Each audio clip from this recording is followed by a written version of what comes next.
This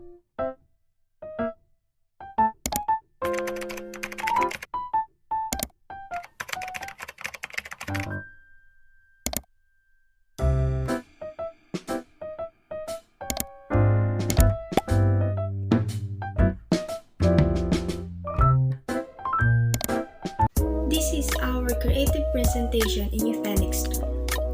Let's talk about Barangay Balite. The land area of Barangay Balite is 202.11 hectares and the total population is 1,186. The number of households are 248. And let's talk about the history background of Barangay Balite. In 1969, Balite was thickly forested area nearing the river. The area was filled with wild plants and big trees that were called Balite. Nobody wanted to see the place because of the belief that the evil spirits like Capre and Aswang existed. When the Spaniards ruled the country, the first group who explored the island of Mindoro were the Spanish friars. One of the friars was Ezekiel Moreno, who landed on the area. He was startled by the big trees, which were different from the ordinary trees. He asked the people for the name of those big trees. The folk answered Balite. That was why the place was called Balite. The place became the Muslim fort during the Muslim campaigns sometime in the middle of the 18th century. It was in 1960 when the area became an independent barangay.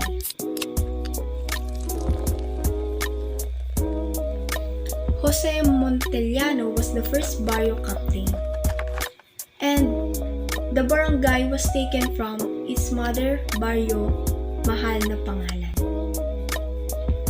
The first group of families who came to the place were the families of the Madrigals, Alveras, and Montellano. The barangay was taken, place flocked the area. They cut the trees and built their houses. During that time, Balite and Pachoca were only sitios of Barangay Mahal na Pangalan. After many years, Ezekiel Moreno, a Spanish priest, the patron saint of Barangay Balite when the priest was canonized in the 1900s. The total land area of Balite is 2.21 square kilometers. The two sitios of the barangay are Sitio San Jose and Sitio Bulalo. And now let's talk about the source of income of the Barangay Balite. Like other barangay in the city, Barangay Balite is basically engrossed in farming and fishing. 70% of the population is engaged in 200 hectares of farming. 25% is indulged in fishing at Balite Bay. However, the principal agriculture products are palay, nipa, and coconut. On the other hand, primary marine products available at Balite Bay are shrimp and milkfish.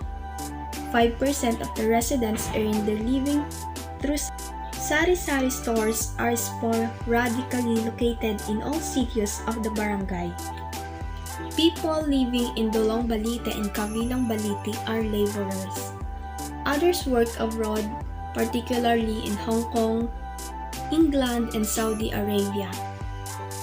Driving the tricycle is also another source of their income to augment the tedious living. Housewives help their husbands by raising hogs. This is true in Sitio Bulalo. And these are the barangay officials before.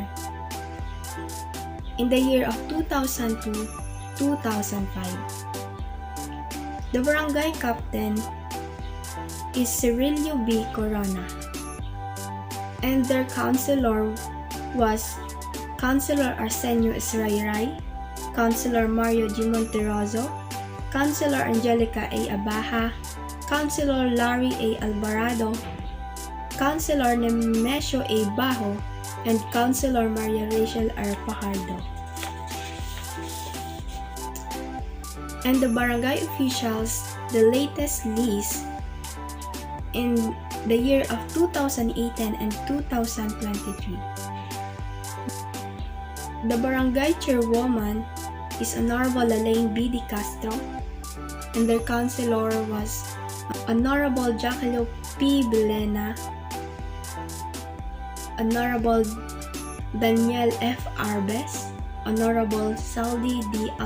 Albo, Honorable Jonah M. Alejandro, Honorable Carlo M. Bajo, and Honorable Erlita S. Gina. Sangguniang Kabataan Officials 1996 up to 2000. The SK chairman is Lynette Sales, and their councilor was SK Councilor Monterosa Mario, SK Councilor Jimmy Zamora, SK Councilor Angelo Corona, SK Councilor Jose Marie Baqueras, SK Councilor Meldy Bajo, and SK Councilor Roger Zamora. And let's talk about the achievement of the barangay officials.